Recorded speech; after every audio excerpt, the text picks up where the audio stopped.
Hora de falar de economia com Rita Mundim, que está aqui de volta com a gente. Rita, seja muito bem-vinda. Já vou começar te perguntando sobre esse conflito, né? O petróleo voltou a subir depois da ameaça de entrada dos Estados Unidos no conflito entre Israel e Irã. E isso tudo um dia antes, né? Há um dia da decisão do Copom sobre a taxa de juros aqui no Brasil. Rita Mundim, o que a gente quer saber é se um assunto interfere no outro. Conflito pode interferir no que vai decidir, então, o comitê? Oi, Juliana, boa noite. Sim, pode sim. As apostas, elas vinham divididas até sexta-feira em uma alta de 0,25 a manutenção da taxa Selic. No relatório de mercado, o Boletim Focus, o Copom divulgou, o Banco Central divulgou na segunda-feira que as projeções indicavam a manutenção, 14,75. Mas o que nós tivemos hoje foi uma piora significativa na aversão ao risco, exatamente pela escalada do conflito. E o que aconteceu? O Donald Trump, que seria um mediador, um negociador aí entre Irã e Israel, isso foi a conversa de ontem, né? Ontem os mercados reagiram favoravelmente a essa possibilidade, mas no fim do dia o conflito voltou a escalar, os mercados já estavam fechados e hoje só piorou. Tanto é que o preço do barril de petróleo voltou a subir, durante o pregão normal subiu 4%, agora aqui na tela, no mercado futuro, o barril tipo Brent, que é referência para a Petrobras, já chegou a subir até 6%. Então a coisa piorou. O Netanyahu está sendo criticado pelo Erdogan, que é o presidente da Turquia. O Ministério das Relações Exteriores da Rússia soltou uma nota dizendo que é ilegal, é contra o direito internacional, o ataque a bases nucleares pacíficas do Irã. E aí a gente vai sentindo que a precificação, que o investidor vai aumentando o seu medo, né? E o aumento do medo, o nome disso, tecnicamente falando, é aversão ao risco. E essa aversão ao risco derrubou as bolsas hoje, fez o dólar subir e fez com que os juros futuros subissem, inclusive no Brasil. Então, o cenário é de mais incertezas. E o que acontece diante disso? O Copom, que já vem adotando uma política mais restricionista e ele quer, mas quer mesmo, reduzir essas expectativas inflacionárias, ao invés de manter a taxa com um tom duro, eu acredito que ele possa dar um sinal e subir, um sinal ainda mais forte, subir os juros em 0,25 ponto percentual, para não deixar dúvidas aos investidores que o Banco Central brasileiro, com a sua independência, está focado em controlar e reduzir a inflação. E o petróleo é inflação na veia quando ele sobe. Rita, a gente trouxe também uma apuração aqui na CNN do âncora Gustavo Uribe de que o ministro da Fazenda, Fernando Haddad, aguarda sugestões do Congresso, para equacionar o ajuste fiscal. Essas sugestões já não vieram na costura desse projeto alternativo ao IOF?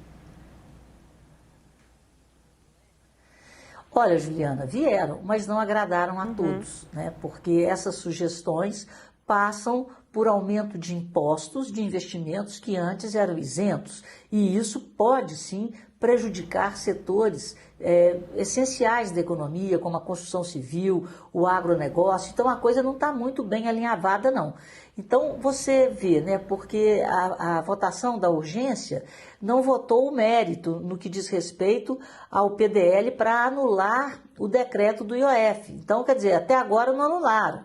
E está todo mundo indo para o Nordeste. Então, enquanto o Congresso vai dançar quadrilha, o ministro sai de férias e a população brasileira fica aí assistindo a esse respeito, né? Ao respeito que eles têm por nós. Então, os temas, né, sensíveis à nação são adiados por feriado, por festas e por férias, em um momento que é necessário acabar com essa ansiedade, com essa angústia. sob o ponto de vista do investidor, do tomador de crédito, daquele que está envolvido com o agro, que está envolvido com a construção civil. Então, assim, nada vai acontecer até na semana que vem. E qual que é o nome disso? O Congresso está dando tempo ao governo para ver se melhora alguma coisa. Então está um querendo colocar no colo do outro uma solução que passa não pelo colo do Congresso, mas passa pela caneta do presidente da República em fazer com que o seu governo corte despesas. Mas acontece que o Congresso está de olho nas emendas parlamentares. Então, o grande problema, a negociação, no final das contas, é emendas parlamentares versus ajuste fiscal. Então, eles querem um ajuste fiscal, o Congresso, desde que as emendas parlamentares sejam preservadas. Aí é querer demais, porque o volume destinado às emendas é significativo. E é necessário um esforço e um sacrifício de todos no sentido de cortar despesas e não colocar no nosso lombo, pagadores de impostos, de novo, mais um aumento de carga tributária, sem que o problema estrutural, estruturante da economia brasileira seja resolvido. E o nome desse problema é falta de responsabilidade fiscal. Agora, Rita, queria te ouvir sobre um dos principais gargalos do cenário fiscal do país, que é o BPC, o Benefício de Prestação Continuada. Já tem mais de 1,5 milhão de beneficiários, cresceu 33% em pouco mais de 2 anos. E a pergunta que fica é, o governo vai aceitar ceder e reduzir o BPC, fazer cortes nesse benefício? Pois é, Juliana, o que acontece com o Brasil? O Brasil, ele vai apagando incêndio, ele vai, ao invés de fazer projetos, né, de Estado, ao invés de estudar as coisas a fundo antes de colocar na mesa, eles vão gastando e depois falam assim, de onde que nós vamos tirar dinheiro para pagar a conta? E vão fazendo esses puxadinhos. E o BPC ele é fundamental, né, para as pessoas mais velhas e para as pessoas com deficiência. Mas existe uma corrente que acha, e eu acredito nisso, que como as regras para aposentadoria, elas foram... aposentar hoje está um pouco mais difícil em questão de idade, tempo, etc. e tal. Isso está levando muita gente, ao invés de ir para a aposentadoria, a adotar o benefício de prestação continuada, porque acima de 65 anos você pode requerer. Então houve esse crescimento ele é quase que inexplicável, porque ele cresceu 33%. Então você não teve um crescimento de pessoas com deficiência e nem da população mais velha que justificasse um aumento dessa magnitude. Só se está havendo uma migração da aposentadoria formal via INSS para o BPC, por ser mais rápido de conseguir.